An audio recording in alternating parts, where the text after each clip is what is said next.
Hello, this is Robert from Norwegian Fairy Tales. Once upon a time there was a guy named William Shakespeare. He said that there is something rotten in the state of Norway. That's what he actually said. And there still is.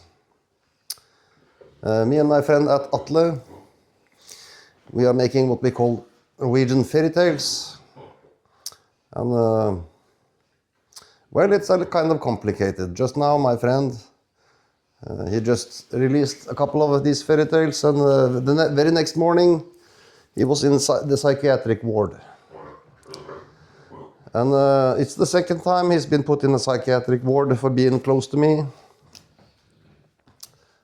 Me myself, I have been, they have tried to kill me 6 times now. And they have not succeeded because information is king. The reason why they haven't succeeded is that I know when and how. And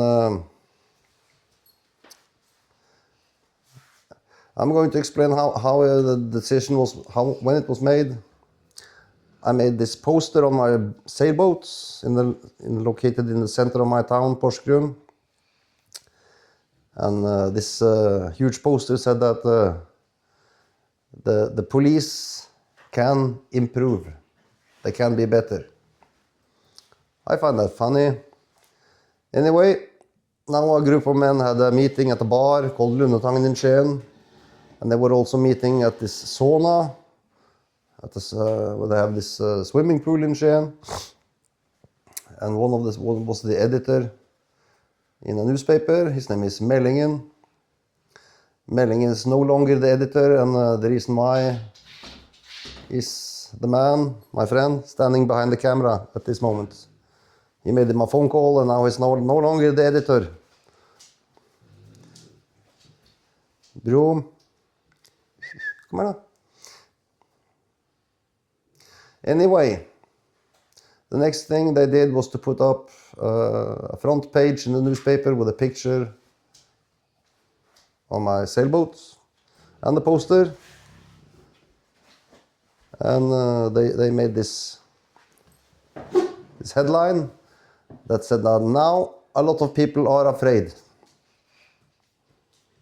And a friend of me, he called me, and he had been reading this article again and again, and he couldn't understand it because it was impossible to say who is afraid, why, and whatever questions you may have. This headline shows how secure they were. This was actually my death certificate. They were going to kill me. And they tried, they put the police on me to get as much information as they could, and they failed. They used the police intelligence, which is a contradiction in terms. There is no intelligence there. So the next thing they did was to contact another person in the police. Her name is Hilde Hognestad Raumann. So they transferred the job to gather information to her. And it was assigned to LNORA, LNORB, LNORC. These 3 call signs. Yeah, that's what happened. They only managed to gather the information I gave them. And when they tried to kill me, they used a car when I was driving my motorbike. The guy trying to kill me, he tried 3 times. And now I knew who he was. And he's living just outside the courthouse in Skien. He has this greyish house with the blue framing around the windows. And he's always driving a Kia. He always changes the Kias, the Kia cars. It has this garage with just a roof. He lives just outside the courthouse. So he tried to kill me 3 times. The other guy who tried to kill me, his name is Erik. I'll call him Old Erik. He lives in a street called Rase 30. That's where he lives. He tried to kill me with an old sail ship 2 times. This sail ship has this wood in the hull called green heart because it's used in the ice. He tried to kill me in the port of Risør, and he also tried to kill me 5 days later at night time of this island called, the Virgin Island here in Norway. This happened the 15th of August last year, 2025, 12 minutes past midnight. So you can backtrack this on the NIES, and you can see it. The name of the yacht was? The name of the yacht is Berntine. That's what they call a foundation in the town of Tønsberg. It's an old sailing ship that they are preserving. So he used that and misused it.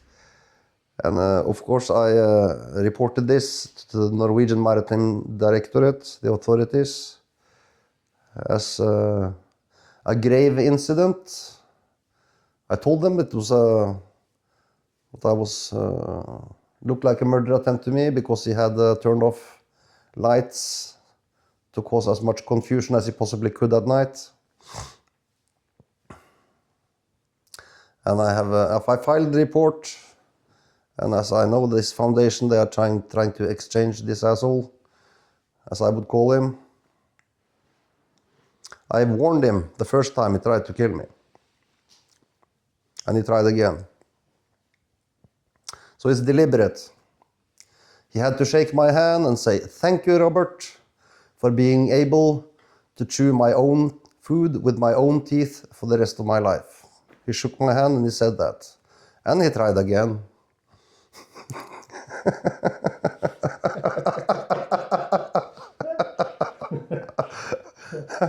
That's the facts and the circumstances. So there is really no doubt. Yeah.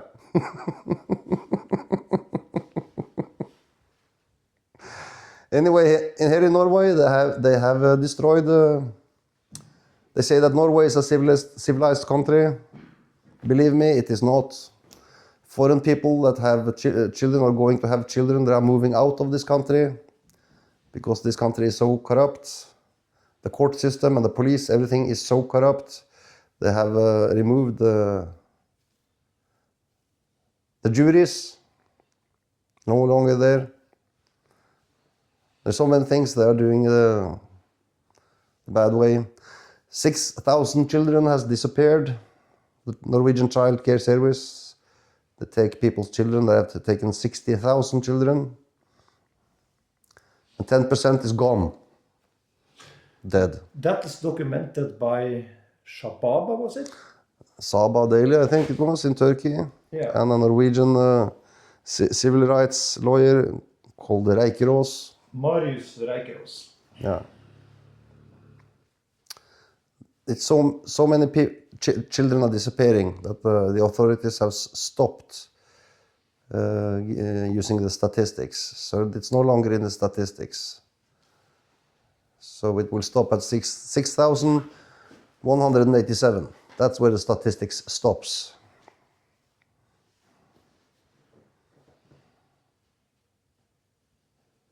Snipp, snapp, snute. Så var det eventyret ute.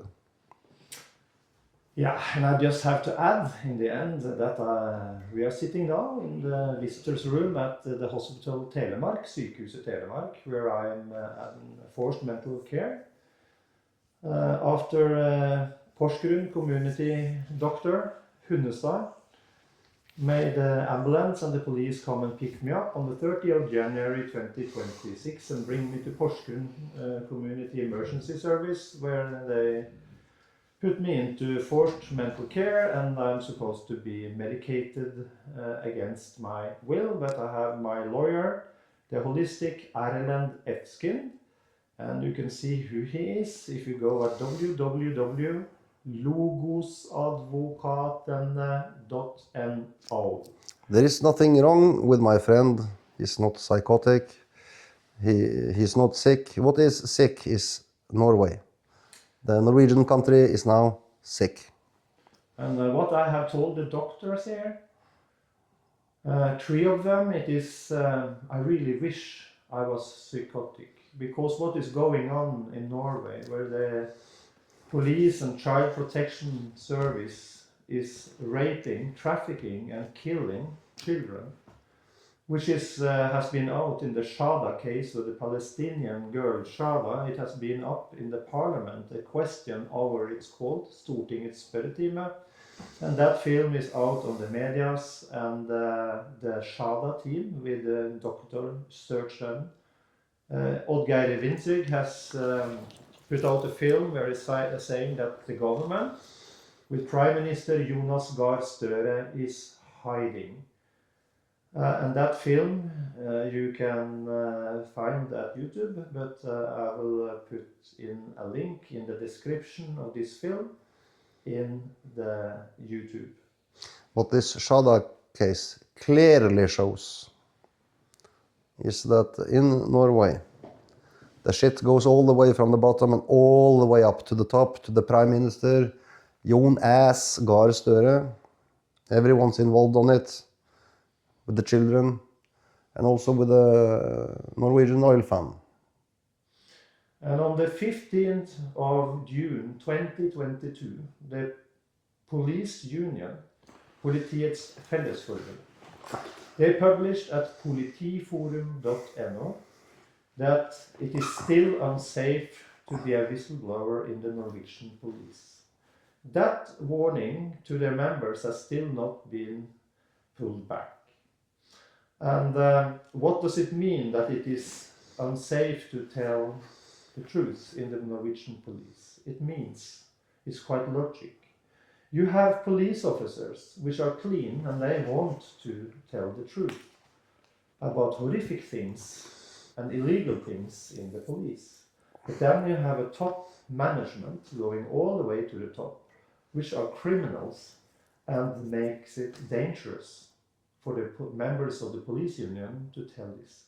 And when you see at the Shada case, with the films that Vinsrygg and the team has put out, they have got evidence from the Shada case, from the police themselves, from clean police officers.